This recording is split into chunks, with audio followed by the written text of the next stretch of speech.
Hello everyone, my name is Stanley St. Bros, and today we're going to be talking about Susan Minot's Lust.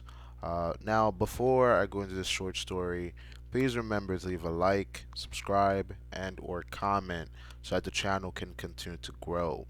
Now, in this work by Susan Minot, we meet a young narrator or a young girl that is in boarding school.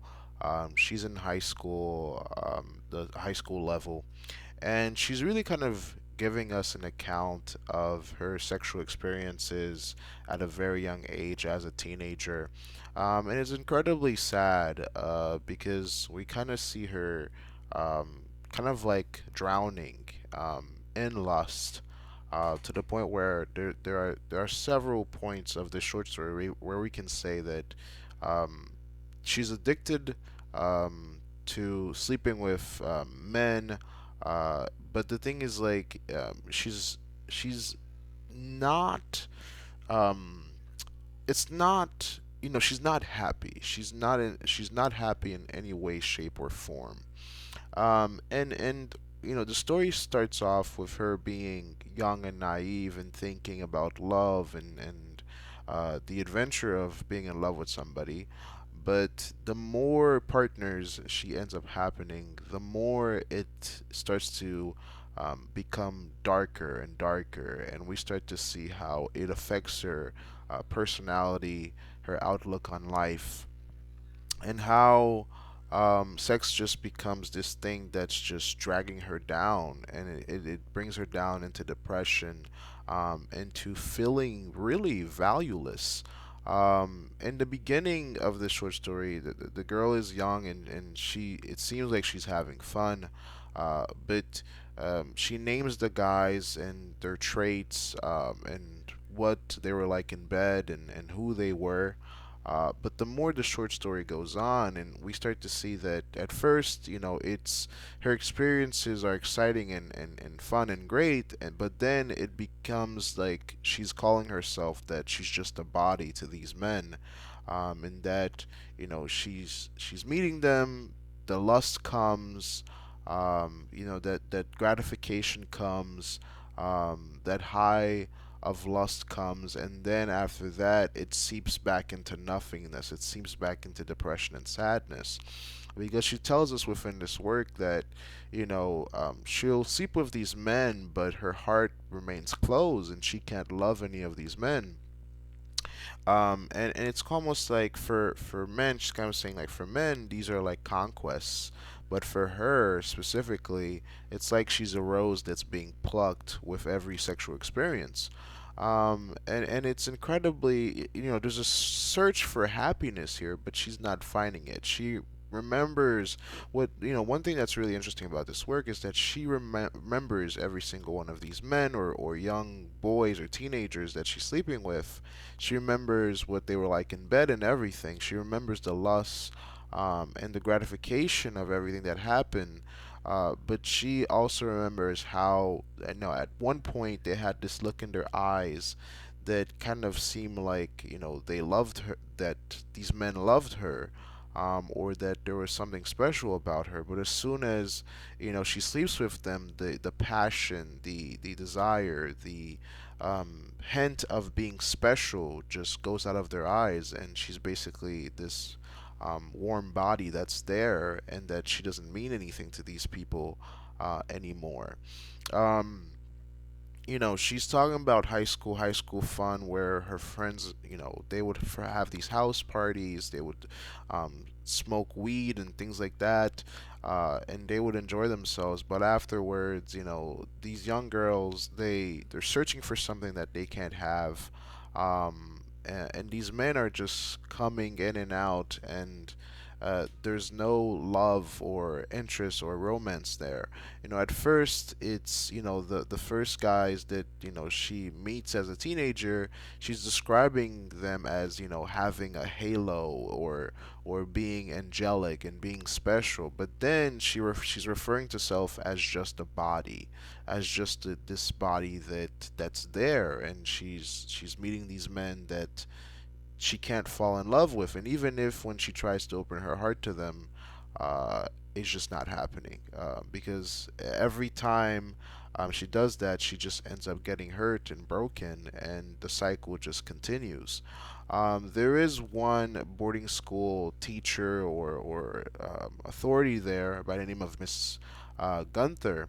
And Mrs. Gunther, she got married when she was 18, and she tells us like how her and some other girls are asking Mrs. Gunther, well, how did she get married? How did she get married so young? And how did she stay married so young? And it's kind of like this, kind of like honest, how did this woman, get married at a young age, at a teenage age, and kind of like have that good life or find that type of love that lasts.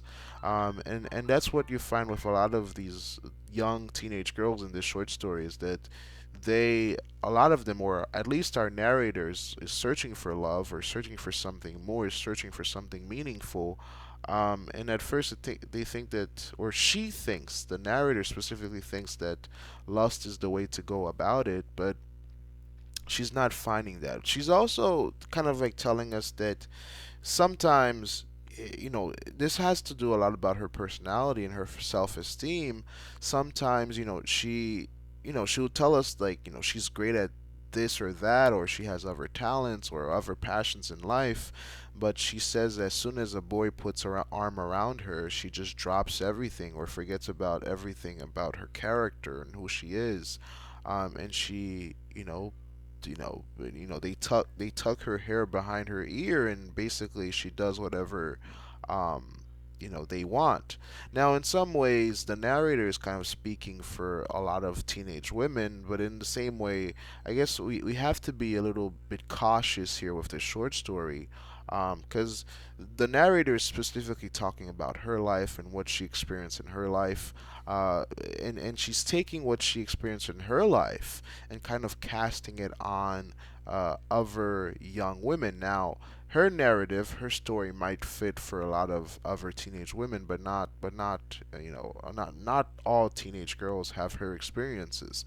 Um, so the short story kind of ends with this kind of realization or this reflection, because this whole short story is a reflection of our narrator thinking about her sexual experience as a teenager, and how it kind of, at some parts it left her empty, and it leaves her feeling sorrow, death, depression, and these are hard, um, difficult emotions and feelings to experience as a teenager, and to come out of it empty, and she's not fulfilled. Yes, you get that gratification, but as soon as that stiffness and gratification and realization is over, these men disappear, and she's left all alone, and she's kind of saying that, one after another, I'm this rose that's being plucked, and soon, afterwards, there's pretty much nothing left for men. Because of our society, men have been taught, the more partners you have, the better off you are.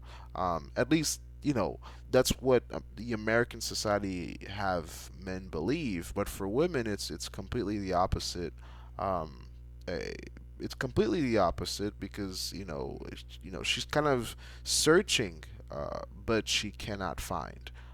And that's her experience with all the things that she goes through and all the men that she dates or hook up with within the short story. Um, in terms of analysis, this is a very reflective short story.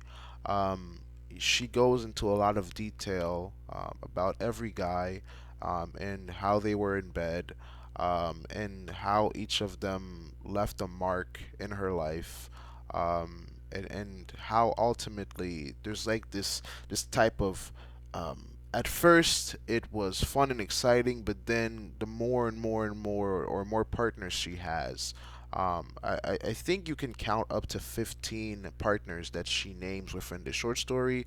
There's probably more than that.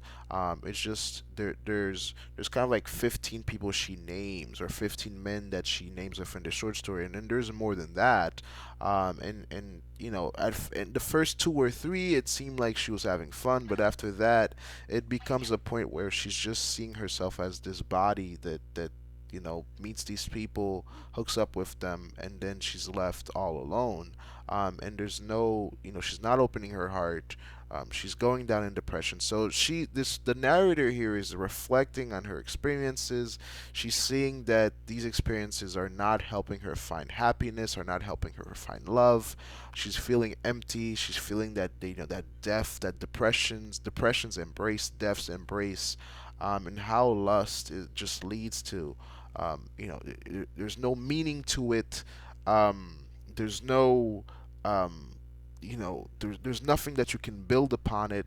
It lasts for just a moment, and she even says that in the eyes of her partners, once the act is done, her and her partners, they part ways, and the men that she hooks up with, they kind of look at her like, "Who are you? You know what are you doing here? You know, we've done what we need to do.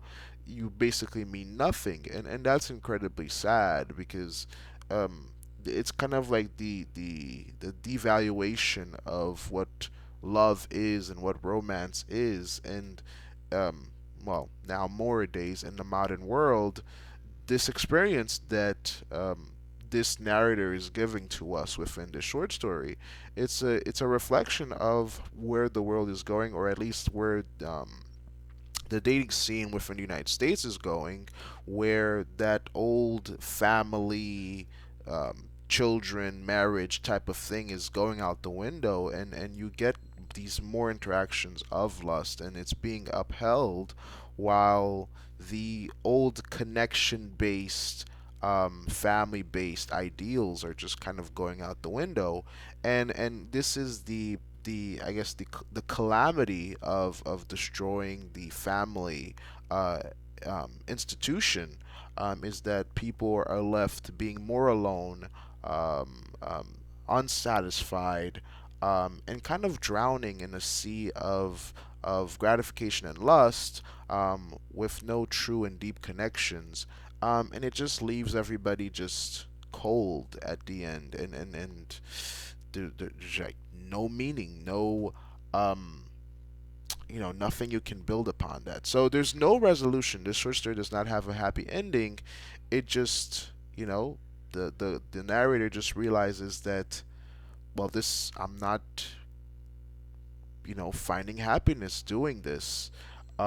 She doesn't say that she's gonna stop. She doesn't say that, you know, I've recognized my choices are not really doing anything for me. I'm gonna stop. She doesn't say that. She doesn't say, like, you know, I'm gonna take steps to improve. She doesn't say that.